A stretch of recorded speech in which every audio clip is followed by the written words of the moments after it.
Assalamualaikum warahmatullahi wabarakatuh. Allahu Akbar, Allahu Akbar, Allahu Akbar, walillahil hamd. Asyhadu an la ilaha illallah wa asyhadu anna Muhammadar Rasulullah. Allahumma shalli ala Sayyidina Muhammad wa ala ali Sayyidina Muhammad. Radina billahi rabba wa bil islami dina wa bi Muhammadin nabiyya wa rasula wa bil Qur'ani imama wa hukma wa bil Ka'bati qiblata wa bil mu'minina ikhwana wa tabarra'na min kulli dinin yukhalifu dinal Islam. Sahabat Lampu Quran, keluarga besar Darul Istiqomah, mukminin mukminat yang kita semua alhamdulillah masih diberi kesempatan oleh Allah untuk bertaubat, diberi kesempatan untuk menabung untuk pulang ke akhirat nanti, diawali dengan hadiah pada saat kematian. Tuhfatul mu'min al-maut. Hadiah orang beriman adalah kematian. Sebelum saya lanjutkan pengajian kita yang tempo hari kita bicara tentang pemimpin adil, itu insya Allah semua kita bisa. Di antaranya, jadilah kepala keluarga yang adil. Kepala keluarga yang menjadi teladan kepada istri dan anak-anak. Apalagi kita dikasih amanah pimpinan di suatu masyarakat. Apalagi sampai sebuah negara. Luar biasa. Ini kesempatan emas untuk mendapatkan ranking pertama di akhirat nanti. Di surganya Allah Subhanahu wa ta'ala. Baik. Jamaah kaum muslimin rahimakumullah. Dalam rangka itu saya ada satu pertanyaan. Bolehkah kita bicara politik di grup-grup WA? Bolehkah bicara politik di mana? Di masjid-masjid, di majelis-majelis taklim. Bahkan ada yang bilang jangan cobalah bicara politik di WA. Ini bukan grup politik. Jangan bicara politik di masjid. Ini kita bedakan lah. Urusan politik, urusan agama. Nah, untuk itu saya ingin menyampaikan istilah. Ada kata politik, ada kata asiyasah. Mari kita luruskan bareng-bareng dia. Ya maaf, rahimakumullah.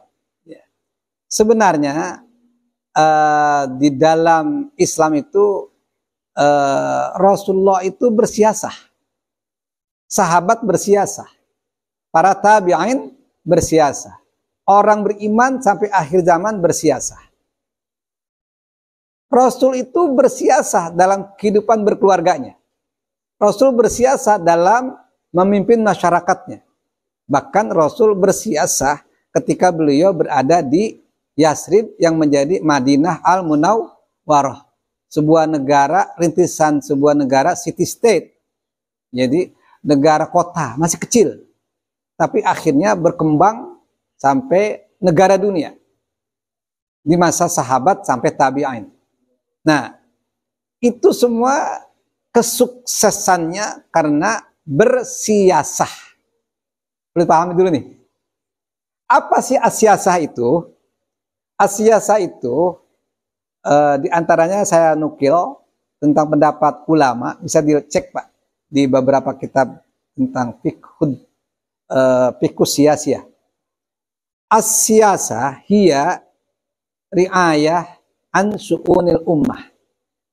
Siasah itu adalah pelayanan pada urusan-urusan, termasuk urusan-urusan pelik di dalam kondisi umat.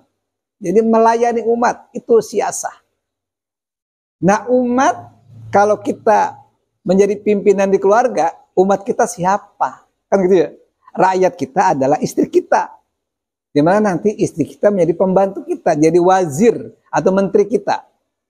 Jadi ayah atau suami memberikan ilmu dan teladan kepada istrinya, lalu istrinya punya ilmu, punya keteladanan, maka nanti istrinya membantu kerja suami dalam menata negara mini di keluarganya, menata anak-anaknya menjadi anak yang soleh dan solihah. Seperti itu. Nah, itu dilakukan dengan siasah. Rasul melayani istri beliau. Rasul membimbing anak-anak beliau. Itu namanya as-siyasah. Begitupun sahabat Abu Bakar, Umar, Utsman, Ali, karamallahu wajhah. dan sahabat-sahabat yang lain terus dilanjutkan pada sahabat. Mereka semuanya bersiasat dalam keluarganya masing-masing. Tetapi ketika mereka diberi amanah seperti Abu Bakar Siddiq, diberi tampuk kekhalifahan, maka sahabat Abu Bakar luar biasa. Tidak hanya bersiasat untuk keluarganya, tapi juga beliau bersiasat untuk memimpin sebuah negara dan pemerintahan Islam. Terus sampai masa-masa kejayaan Islam yang lamanya berapa?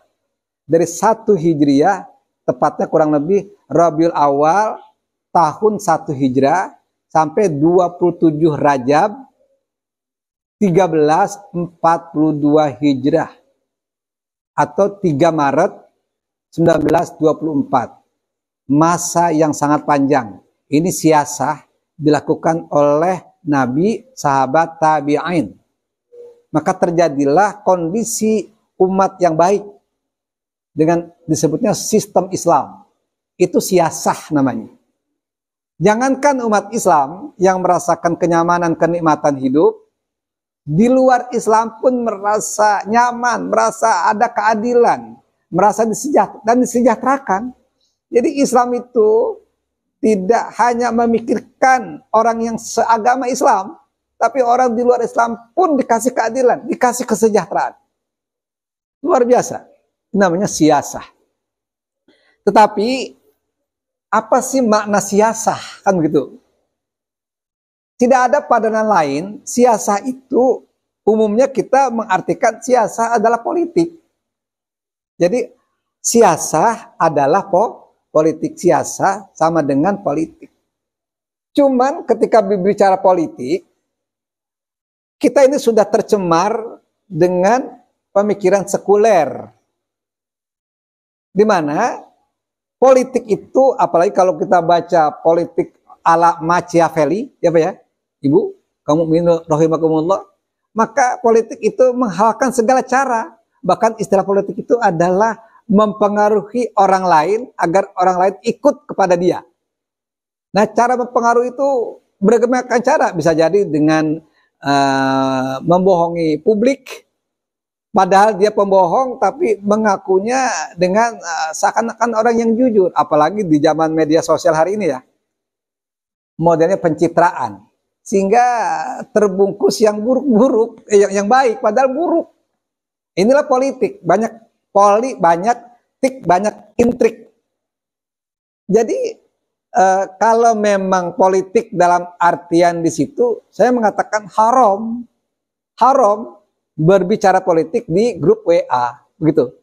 Haram berbicara politik di masjid, karena menjadikan agama sebagai alat berpolitik.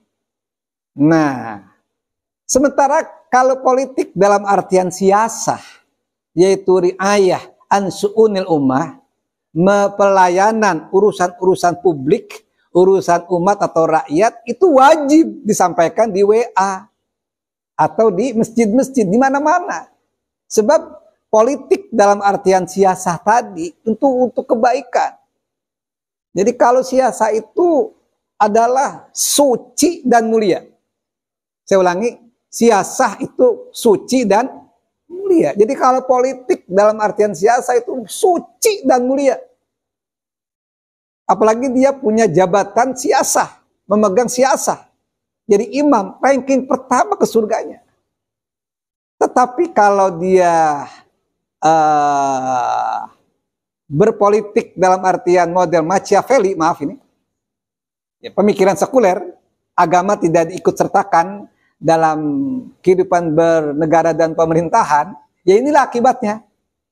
Padahal saya katakan, pernah saya sampaikan dulu, bahwa agama itu adalah ibu, sementara asiasah politik itu adalah anaknya, kemudian al-iqtisadiyah, masalah urusan ekonomi juga anaknya dari agama. Jadi nggak bisa siasah atau politik atau iqtisadiyah atau urusan ekonomi dan urusan-urusan yang lain itu dipisahkan dari ibunya. Kalau seorang anak disuruh bercerai sama ibunya, ini anak baik gak ini? Pasti nggak baik, nggak diasuh. Begitulah kalau politik liar tanpa dibimbing oleh agama. Nah, agama itu bukan alat politik. Agama itu atau Islam itu adalah ya membimbing politik. Jadi salah. Jadi politik itu alat, as-siyasah itu alat. Sementara agama itu adalah pembimbingnya. Tujuannya ke sana untuk kemuliaan, untuk kesuksesan, untuk peradaban yang baik. Nah, seperti itu. Jadi lagi-lagi saya ingin mengatakan dari masa Rasul sampai 1342 tahun dalam hitungan Hijriah itu kondisinya insya Allah kondisi yang baik.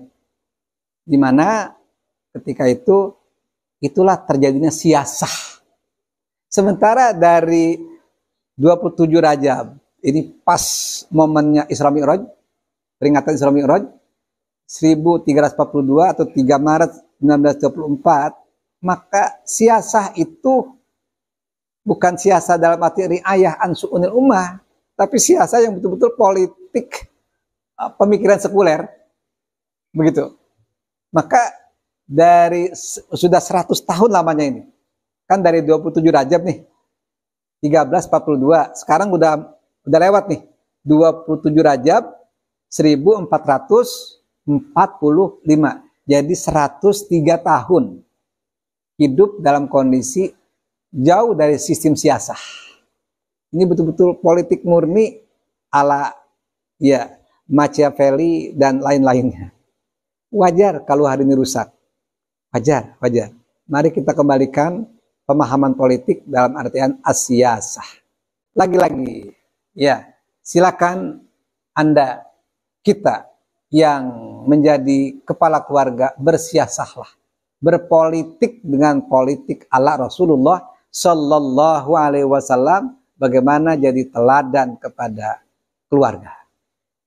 Kalau Anda, kita dikasih amanah memimpin di sebuah masyarakat, maaf, contoh, katakanlah sebagai seorang RT, RW, sampai dia jadi bupati, apalagi jadi seorang, maaf, zaman kartu presiden, kesempatan emas masuk surga. Jadilah presiden yang bersiasah, riayah an syu'unil ummah, melayani urusan-urusan publik. Karena lagi-lagi dalam Islam, nasbul imamah wajib disyar'i. Mengangkat seorang pemimpin itu wajib dalam syara'. Dan kewajiban seorang imam, pemimpin adalah menjalankan hukum-hukum syariat dalam kepemimpinannya.